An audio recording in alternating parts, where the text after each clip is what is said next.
Tenemos un tema bastante escabroso esta noche y bastante complicado, pero además muy interesante, y vamos a escudriñar profundamente la Biblia para poder sacar a la luz uno de los misterios más grandes que tenemos en no solamente la Biblia, sino también en el mundo moderno. Preguntas de periodistas, preguntas de escatólogos, de teólogos, de filósofos, de politólogos que están tratando de poder discernir y tratar de acercarse más a las escrituras. Hace algunos días mi esposa y yo estuvimos platicando con una persona, me reservo su nombre, de mucha influencia en Estados Unidos. Él es latino de origen y desde luego no cristiano. Fue una comida en la que me tocó sentarme enfrente de él y comenzó a bombardearme con preguntas. Oiga, ¿por qué esto y el otro? ¿Y qué piensa usted ahorita del criptomonedas y de la caída del dólar, la economía, Rusia, Ucrania, etcétera, etcétera? Y lo que más me sorprendió fue la impresionante ignorancia que tienen las personas no cristianas por carecer de la información y la revelación de las Sagradas Escrituras. Así que tú puedes platicar con un médico y pues abarca toda su conversación alrededor de la medicina, con un arquitecto y pues desde luego alrededor de la construcción, el diseño, etcétera, etcétera, con un ingeniero, con un dentista, y así cada persona en su profesión pues casi se hacen unos expertos, ¿verdad? Pero cuando estamos tratando de abarcar ya temas que están alrededor del mundo, que están sacudiendo al mundo, como la economía, el clima, la política, la filosofía, las religiones, la gente de veras no tiene información. Y cuando comenzamos a compartirles, fíjate que la Biblia dice, y la Biblia dice, y la Biblia dice, comienzan a abrir los ojos como esta persona que quiero introducir para poder iniciar esta conferencia. Pues se sorprendió, me dice, oye, yo no sabía. Yo tenía la opinión que la Biblia pues era un libro religioso, y yo fui católico y me salí de la iglesia católica precisamente porque nunca los curas, los obispos me contestaron mis preguntas, y creo que todos tenemos el derecho de cuestionar el mundo, de dónde venimos, quiénes somos, a dónde nos dirigimos, pero nunca imaginé que pudiera la Biblia tener esta información. Así que pues esta es la hora para la cual nacimos, amados hermanos y santos de Dios. Estamos en un mundo completamente en tinieblas, un mundo completamente absorto solamente en su dinero, en sus problemas, en el placer, en lo que van a hacer, en la economía, pero no están conscientes de que todos algún día nos vamos a presentar a un día del juicio, el juicio final. Nos vamos a presentar ante Dios, los cristianos perdonados ya por la cruz y el sacrificio de Cristo, pero todas las demás personas en el mundo no tienen conciencia que pueden morir hoy en la noche. Un embolia cerebral, un cáncer que te detecten mañana, un accidente automovilístico. Nuestra vida siempre está corriendo en un hilo. Así que por esa circunstancia la Biblia dice, prepárate para encontrarte con tu Dios. Así que pues esta es la oportunidad histórica del cristianismo, donde podemos ofrecer respuestas de los ovnis, que ahorita ya volvió otra vez a traerse a colación todo este asunto de los famosos objetos no identificados voladores, etcétera, etcétera. Y la Biblia tiene respuestas para todas estas crisis y todos estos misterios de la humanidad. Vayamos en primer lugar a ver el versículo o los versículos que vamos a tener como fondo, que van a ser la solidez, la estructura, la cimentación de lo que vamos a compartir. En el libro Apocalipsis, los que la traigan la Biblia, les felicito, capítulo 11, Apocalipsis capítulo 11, veamos esto acerca, en primer lugar, de un misterioso o una misteriosa entidad espiritual que aún muchos cristianos ignoran, que se llama la bestia. Porque cuando hablamos de la bestia, increíble, muchos dicen es el anticristo o es el falso profeta, etcétera, etcétera. Pero vamos a hacer descubrimientos en esta noche muy interesantes acerca de la bestia. Dice Apocalipsis 11, versículo 7. Está hablando de, como referencia, como antecedente de los dos testigos que se van a levantar en la tribulación para poder dar testimonio de la gracia de Dios y que el anticristo los va a matar. Y dice la Biblia, Apocalipsis 11:7, cuando hayan acabado su testimonio, o sea, está hablando de los dos testigos, la bestia que sube, ¿de dónde? La bestia que sube del abismo. Hará guerra contra ellos y los vencerá y los matará. La primera pregunta que tenemos que incluir inmediatamente es, ¿acaso la bestia es el anticristo? Porque continuamente cuando la Biblia se refiere, lo vamos a ver en Apocalipsis 13, 17, la bestia que sube del mar, etcétera, etcétera, que se refiere al anticristo. Sin embargo, hay un cuestionamiento bastante delicado. Sabemos que no existe la reencarnación, o sea, esta filosofía y doctrina hindú que establece o enseña que cuando una persona muere, pues regresa a esta vida en la forma de un animal o de otra persona y continúa, si tuvo un karma o una vida mala, negativa, pues va a regresar en un cerdo, en una vaca, en un puerco, o etcétera, etcétera. Esto la Biblia no lo enseña y es contradictorio a la Biblia, porque dice Hebreos 9:27, está establecido a los hombres, establecido que muramos una sola vez. Escuchemos esto con atención. Y después que muramos, viene el juicio. O sea, no hay limbo ni para los niños. Esto lo inventó la Iglesia Católica. No hay purgatorio. Esta palabra no existe en las Sagradas Escrituras. No hay reencarnación. Todas estas doctrinas y todas estas enseñanzas son antibíblicas y tenemos ya que comenzar a despojarnos de todos estos mitos, estas leyendas que contradicen las Sagradas Escrituras. Entonces, cuando la Biblia habla que alguien llamado la bestia va a surgir del abismo, pues vamos en primer lugar a investigar qué cosa es el abismo. Y el abismo es un lugar, ¿verdad?, que se encuentra al lado del infierno. O sea, hay una prisión que es el infierno, otro el abismo, otro el Abadón, donde están los ángeles caídos o principados satánicos que fueron encerrados en el tiempo de Noé. Entonces vemos que la Biblia nos revela tres prisiones oscuras, tres prisiones misteriosas, donde se encuentran los seres humanos, donde se encuentran los demonios y donde se encuentran algunos ángeles caídos.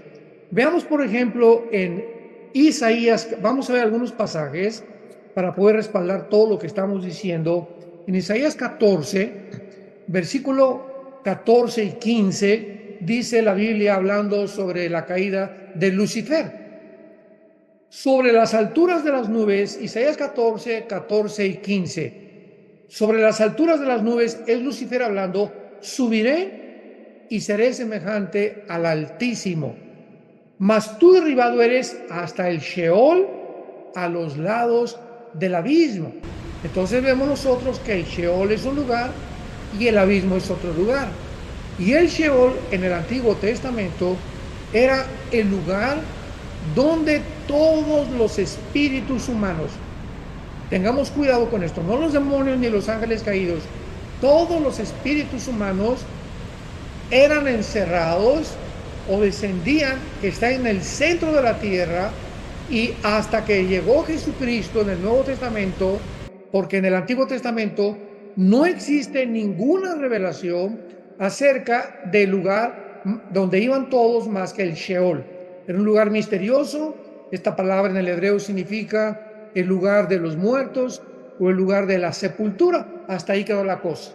Pero aparece Jesucristo y nos comienza a correr las cortinas acerca de estos lugares misteriosos en el Antiguo Testamento, no conocidos, inclusive actualmente, por los mismos judíos ortodoxos, estudiantes de la Torá, del Mishnah, etcétera, etcétera. Entonces Jesucristo en el Evangelio de Lucas cuenta una historia acerca de un hombre rico y de una persona que era casi un limosnero, que comía de las migajas que aventaban fuera del palacio, Y dice esta historia porque no es una parábola. En las parábolas no existen nombres propios como Abraham en esta historia de Cristo. Y Cristo dice que cuando murieron estas dos personas, tanto el rico como el pobre, descendieron los dos al Sheol. Esta palabra Sheol, cuando se tradujo la Biblia del hebreo al griego, porque todo el Nuevo Testamento está escrito en el griego, esta palabra Sheol se transliteró o una transliteración del hebreo al griego, del Sheol a la palabra Gena, con G, H-E-N-A, los que lo quieran apuntar, que se traduce infierno o el lugar de los muertos. Entonces Cristo dice que este lugar donde el Antiguo Testamento descendía tanto los buenos como los malos, estaba separado por un abismo entre unos y entre otros, los que estaban en el Gena o en el infierno y los que estaban en el lado del paraíso o del seno de Abraham. Entonces, los que estaban en el infierno no podían pasar, desde luego, al lugar donde se encontraban los espíritus que estaban esperando desde Adán la resurrección y la muerte de Cristo en la cruz. Muy bien. Cuando Cristo muere en la cruz del Calvario, la Biblia dice en varios pasajes, Hechos 2, capítulo 4 de Efesios, etcétera, etcétera, que Él desciende al Gena, desciende al Sheol, Jesucristo. En los 3 días que su cuerpo se quedó en la tumba, Él desciende en el Espíritu, 1 Pedro capítulo 3, donde estaban los espíritus encarcelados, y saca a todos los que se encontraban del lado del paraíso o del lado de Abraham. Recordemos que cuando muere al ladrón junto a la cruz, ¿se acuerdan las palabras que Jesús le dijo? Hoy estarás conmigo, hoy. ¿En dónde? En el paraíso. Y descendió al centro de la tierra. O sea, el paraíso se encontraba en una de las áreas divididas del Gena o del Sheol del Antiguo Testamento. Entonces Cristo saca a todos estos espíritus desde Adán y se los lleva con él al cielo, porque no podían subir al cielo hasta que la sangre de Cristo fuera derramada en la cruz del Calvario. Y de Jesucristo a nuestros días, si tú eres cristiano y mueres hoy en la noche, inmediatamente no hay purgatorio, no hay limbo, no hay reencarnación, nos vamos directamente a la presencia de Dios. Dice el apóstol Pablo en 2 carta a Corintios capítulo 5, ausentes del cuerpo, presentes en el Señor. Y dice en Filipenses capítulo 1, porque para mí el morir es ganancia. Ya que si me quedo en el cuerpo, pues ojalá que pueda seguir sirviendo a Cristo, pero el momento que yo muera estoy en la presencia de mi Salvador. Así pues, esto es importante para que entendamos la diferencia entre el Sheol y que era el Sheol que estaba dividido en el infierno y en el paraíso o en el seno de Abraham. Muy bien. Entonces, aquí en Isaías 14:15 se nos habla que el abismo estaba junto al Sheol. Entonces, ¿el abismo qué es? Porque dice la Biblia en el pasaje que acabamos de leer que la bestia subirá del abismo. Entonces, aquí vemos que no es un lugar donde los espíritus humanos están, ni tampoco un espíritu humano puede salir del infierno o salir de la condenación para poder otra vez volver a vivir. Entonces, el abismo es un lugar especial de los espíritus demoníacos y de algunos ángeles caídos. Vamos a ver ahora otros pasajes en Apocalipsis capítulo 9 acerca de la forma como este lugar, el abismo, el lugar donde habitan los demonios y algunos ángeles caídos, en el tiempo de la tribulación se va a abrir. Dice Apocalipsis 9, el quinto ángel tocó la trompeta y vio una estrella. Esta estrella no es una estrella literal, desde luego, ¿verdad?, que cayó del cielo a la tierra y se le dio la llave del pozo del abismo. Inmediatamente deducimos que es un ángel, y más de 5 veces se menciona a los ángeles con el nombre de estrellas por la luz que pueden ellos emanar o irradiar.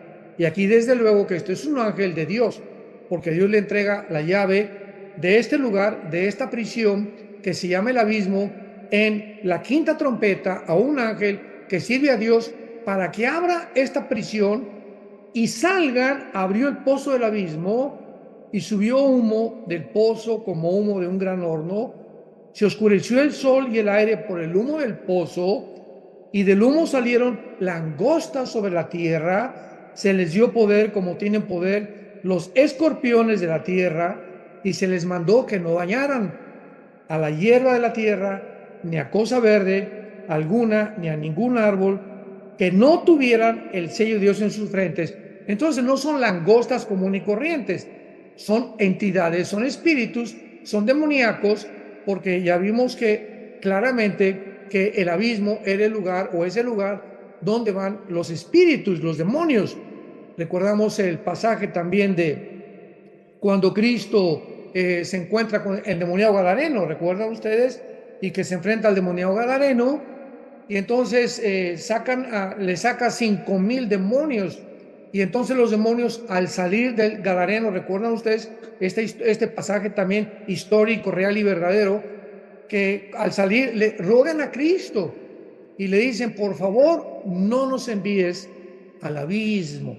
Otra vez vemos que el abismo es el lugar donde los demonios iban desde el Antiguo y en el Nuevo Testamento, es el lugar de los demonios.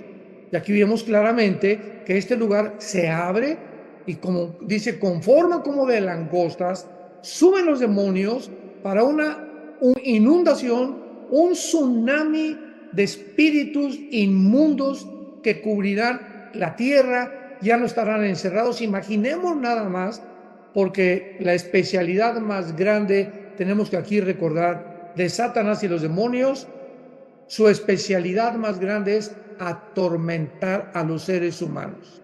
Atormentar a los seres humanos. Los demonios y Satanás son especialistas en infringir enfermedades mentales, en atormentarte, volverte loco, provocar suicidios, provocar asesinatos, provocar odio, llenar el alma de amargura, de rencor, porque a través de esto tú no puedes vivir en paz. Una persona amargada, una persona con odio, una persona con rencor, una persona que pierde su identidad, como actualmente el ataque es a los géneros. Ahora vienen los demonios y le dicen a un hombre: tú no eres lo que Dios te hizo, tú eres lo contrario, aun cuando su genética es masculina y la genética de una mujer es femenina. Los confunden mentalmente. ¿Y qué pasa con esta confusión? Tormento, pierden su identidad, pierden la brújula. Qué terrible es descubrir que no eres lo que piensas, o que eres otra cosa, que estás en un cuerpo equivocado. Ellos son expertos en atormentarnos, en quitarnos el sueño, en producirnos celos que no existen, en fin, ¿verdad? Cualquier emoción, cualquier sentimiento que vaya en contra de la paz. Porque la Biblia dice: la paz de Dios gobierne tu mente, gobierne tus emociones, gobierne tus pensamientos.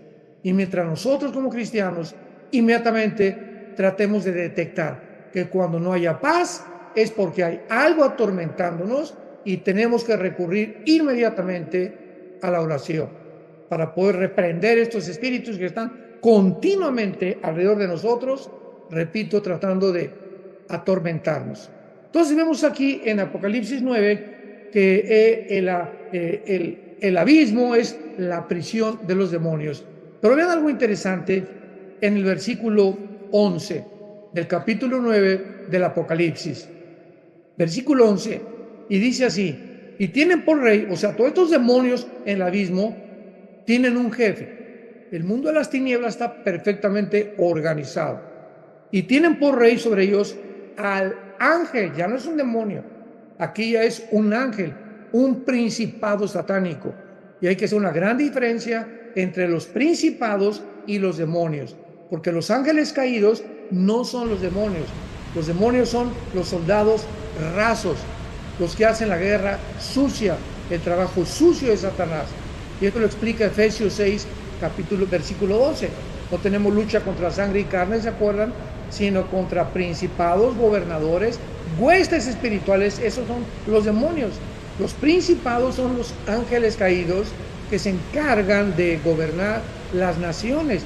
Como en Daniel capítulo 10 encontramos el principado de Grecia, el principado de Persia, y México tiene un principado, España tiene un principado. El mundo está completamente organizado por Satanás, por Lucifer, pero los demonios son los soldados rasos.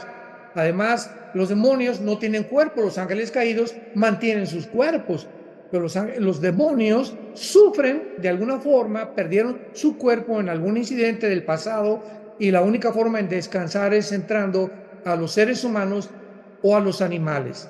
Entonces, el abismo es la prisión de los demonios.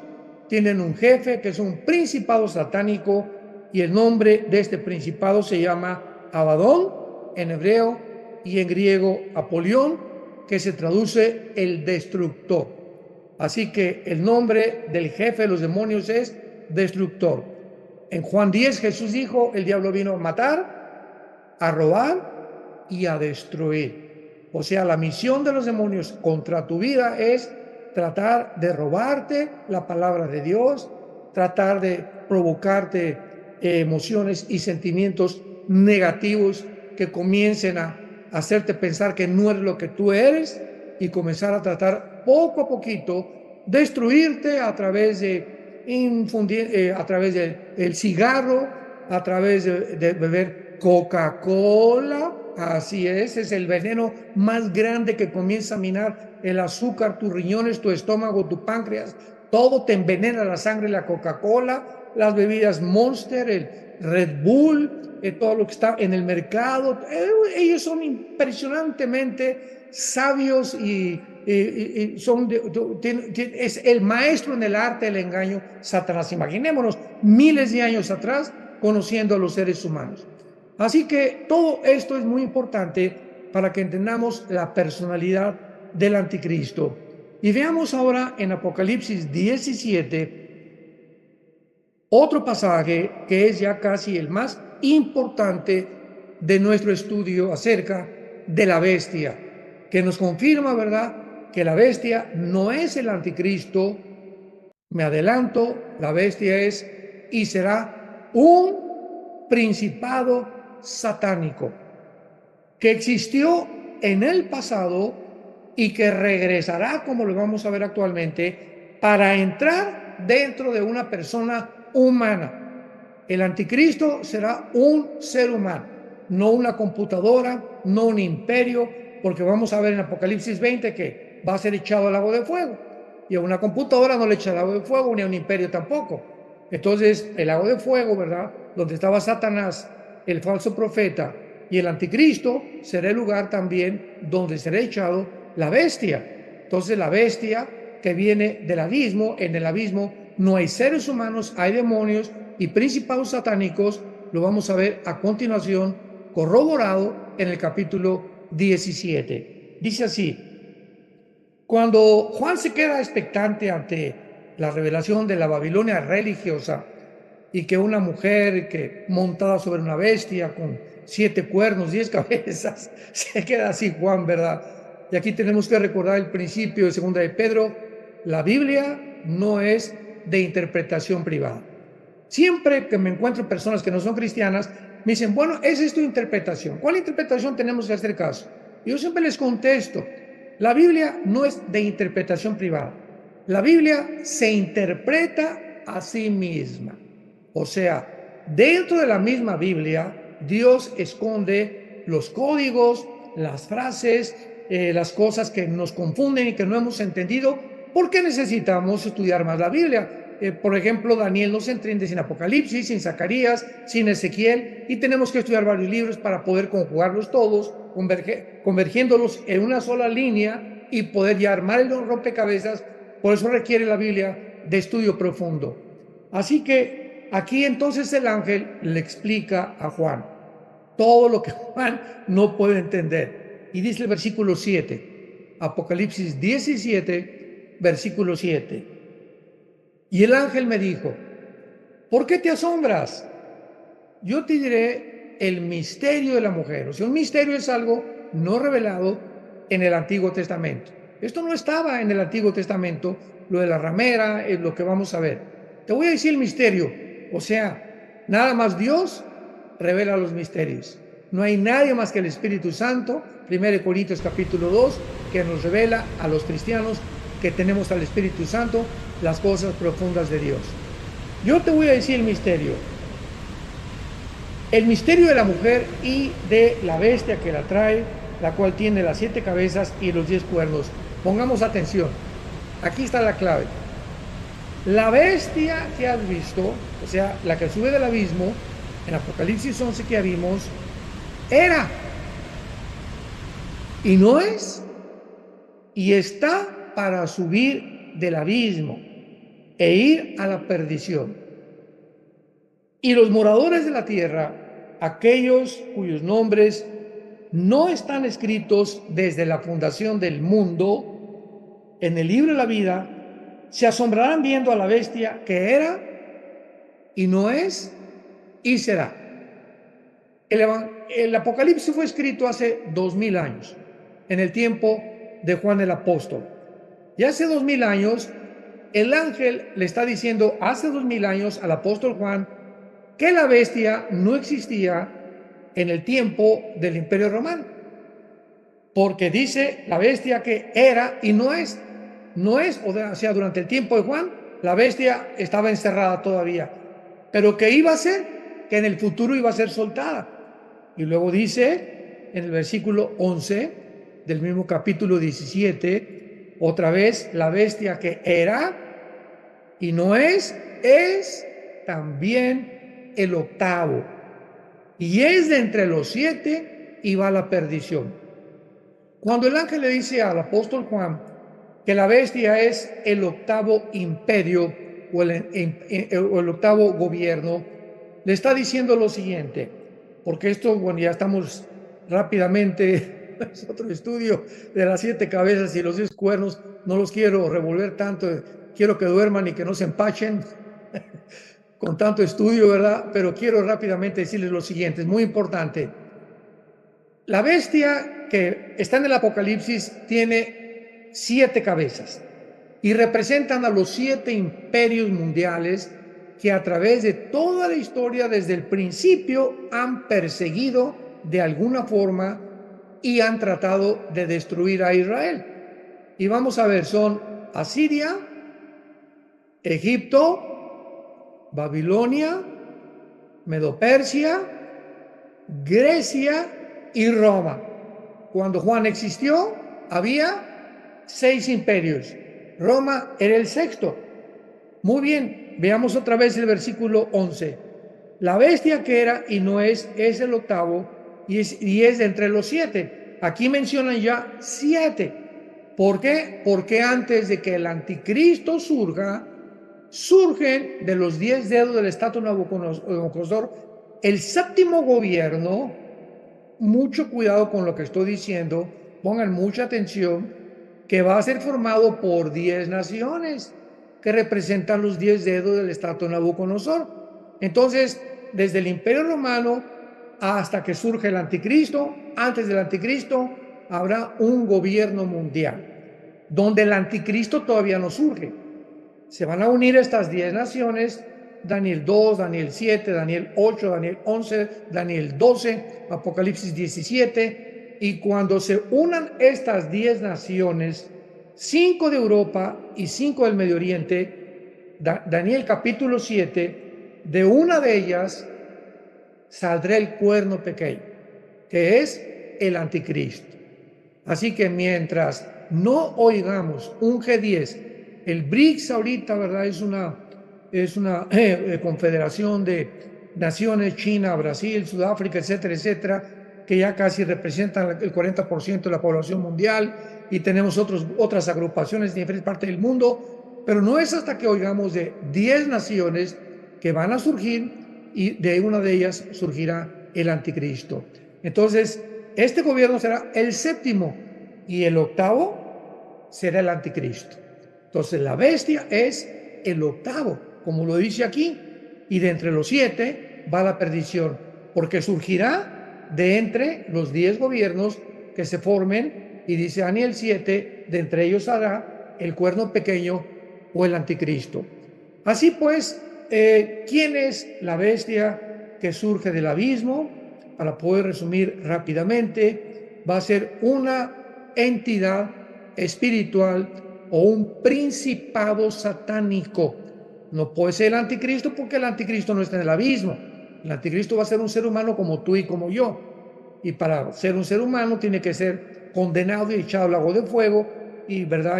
y destruido por Dios en el futuro. Entonces, este principado satánico que ocupó uno de los imperios del pasado, de acuerdo a Daniel 8, que también ya es un poquito más extenso, este principado satánico va a ser el principado que estuvo gobernando el imperio griego, y por eso en el capítulo 8 del libro de Daniel, después de que en el capítulo 2 está la estatua representando la humanidad bajo 4 imperios, 5 imperios que son los dedos de los pies, en el capítulo 7 son 4 imperios, que es el león, Babilonia, el oso, que es Medo-Persia, el leopardo, que es Grecia, y el cuarto, estamos hablando de Daniel 7, el cuarto no encontró el Espíritu Santo ninguna bestia que se le pudiera comparar, porque regularmente cuando hablamos de bestias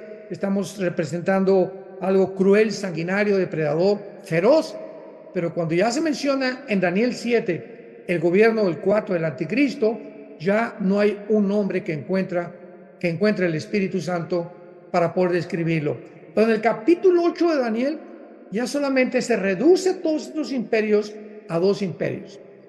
El carnero, que es medio persa, enfrentándose con el macho cabrío, que es Grecia, chocando el uno con el otro. Grecia o Alejandro el Magno en ese tiempo venciendo a los persas, y de la división del imperio griego, porque el imperio griego, cuando muere Alejandro el Magno, se divide en Egipto, en Macedonia, en Siria y en Turquía, en 4 naciones. Y de estas 4 naciones, de una de ellas surge el anticristo o la bestia, y lo dice claramente en Daniel capítulo 8, que será de la región que ocupaba en el Antiguo Testamento, escuchen esto, las naciones actuales de Siria e Irak. Donde se encuentra ahorita Siria e Irak, en el Medio Oriente, se conoce como la Mesopotamia y la Babilonia antigua. Y Babilonia va a ser una ciudad que va a ser reconstruida y se va a convertir en el centro comercial del anticristo en los últimos tiempos. Así que es maravilloso poder ver todos estos misterios que ya no son misterios para nosotros, porque ya el Espíritu Santo anhela. Hermanos, el Espíritu Santo no nos imaginamos la cantidad imaginémonos, dice Colosenses 2, que en Cristo están encerrados todos los secretos de la sabiduría y del conocimiento.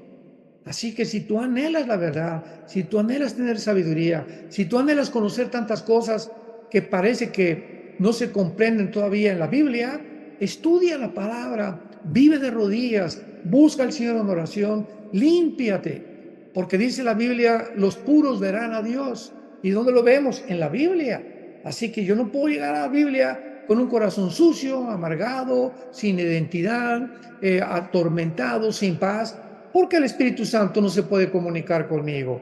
Entonces yo tengo que estar en paz, relajado. Señor, aquí estoy, no tengo nada que ocultarte, examíname, como decía David, conoce mis pensamientos, conoce mi corazón, para que yo pueda realmente saber que no hay ningún pecado escondido por ahí que yo estoy tratando de ocultar, o que porque a ti no te puedo engañar, Señor. Y con esa actitud, como dice Pablo a Timoteo, el propósito de este mandamiento es el de amor nacido del corazón, de una conciencia limpia y de una fe no fingida. 3 características importantísimas para tener comunión con Dios. Un amor que realmente nazca de nuestro corazón.